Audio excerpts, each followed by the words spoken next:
अस्सलाम वालेकुम दोस्तों, अगर मैं आपसे कहूं कि आपकी रोज़मर्रा की ज़िंदगी, आपकी कमाई, आपकी सोच, यहाँ तक कि आपके मुल्क की हुकूमतें, सब कुछ चंद मखसूस हाथों में है, क्या आप यकीन करेंगे? नहीं तो फिर तैयार हो जाएं, क्योंकि जो कहानी आप सुनने वाले हैं वो सिर्फ एक साजिश नहीं, ये शायद आपकी दुनिया की असल हकीकत है। ये तीन आदमी कौन है? इनके पास ऐसा क्या है कि पूरी दुनिया के फैसले इनकी मर्जी से होते हैं? क्या वाकई कोई खुफिया निज़ाम है जो दुनिया को कंट्रोल करता है? और सबसे अहम सवाल, क्या हम सब एक बड़े जाल में फंसे हुए हैं? कभी आपने गौर किया, हर चंद साल बाद दुनिया का कोई बड़ा फैसला होता है और उसका असर पूरी दुनिया पर एक साथ पड़ता है।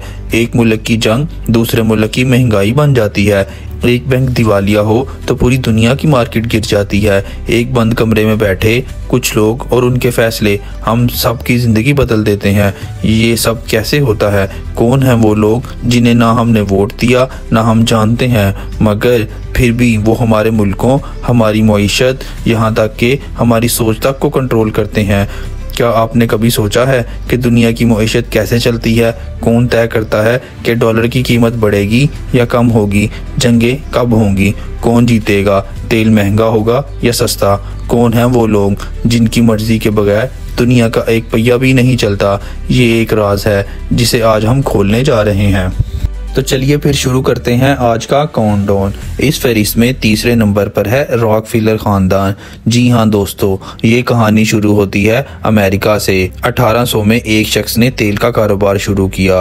आहिस्ता आहिस्ता उसकी कंपनी दुनिया की सबसे बड़ी ऑयल कंपनी बन गई, इतनी बड़ी कि एक वक्त में अमेरिकी हुकूमत को इसे तोड़ना पड़ा। लेकिन यहाँ बात सिर्फ तेल की नहीं है। रॉकफिलर ने अपनी दौलत का इस्तेमाल वहाँ किया जहाँ असल ताकत छुपी है, तालीम, सेहत और मीडिया। अमेरिका की सबसे बड़ी यूनिवर्सिटीज, हेल्थ इदारे और फाउंडेशन, सब में रॉकफिलर फाउंडेशन का पैसा मौजूद है।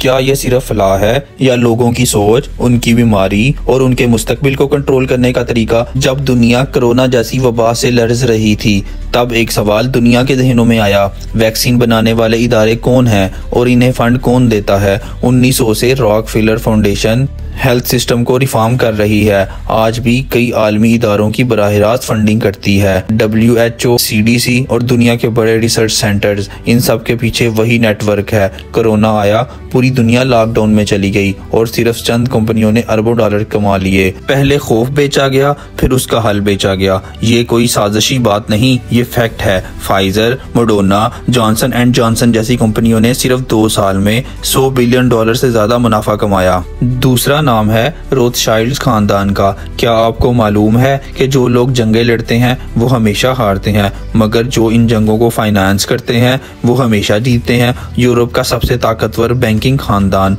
1800 में जब यूरोप में जंगें हो रही थीं, रोथशाइल्ड खानदान ने एक नई चीज की बुनियाद रखी। अवाम नहीं, हुकूमतों को कर्ज दो। इन्होंने बादशाहों को कर्ज दिया सूद पर, और जब वो जंग हार गए तो उनके एसासे गिरवी हो गए। वक्त के साथ इनके बैंक दुनिया भर में फैल गए। आज भी दुनिया की कई मरकजी बैंकों का बराह रास्त या बिलवास्ता ताल्लुक इन्हीं मालियाती इदारों से है।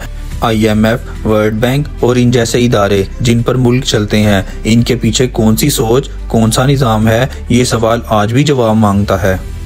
और फिर आते हैं खुफिया ग्रुप्स, वो ग्रुप जो टीवी पर नहीं दिखते मगर फैसले वही करते हैं। G7, world economic forum, Bilderberg meetings, G20, ये वो जगह हैं जहां दुनिया के अमीर तरीन और असर व रसूख वाले लोग बंद दरवाजों के पीछे बैठकर तय करते हैं किस मुल्क में डिजिटल करेंसी लानी है, किस जगह सियासी बहरान पैदा करना है, किस खबर को दिखाना है और किस हकीकत को दबाना है। ये इत्तफाक नहीं कि कोरोना के फौरन बाद द ग्रेट रीसेट का नारा लगाया गया और दुनिया को एक नई मईशत, नई सेहत पॉलिसी और नए कंट्रोल सिस्टम की तरफ ले जाया गया। यहाँ एजेंडे बनते हैं, यहाँ नई पॉलिसियाँ तय होती हैं, यहाँ वो लोग हैं जो तय करते हैं कि किस मुल्क को नई टेक्नोलॉजी मिलेगी, किसको नहीं, कहाँ पर वैक्सीन लगेगी, कहाँ पर नहीं, कहाँ की मईशत उठेगी और कहाँ की गिरा दी जाएगी। और हैरत की बात यह है कि इन नेटवर्क्स में कभी कोई आम आदमी, कोई सहाफ़ी, कोई अवामी नुमाइंदा पेश नहीं होता। अब सवाल सिर्फ इतना है,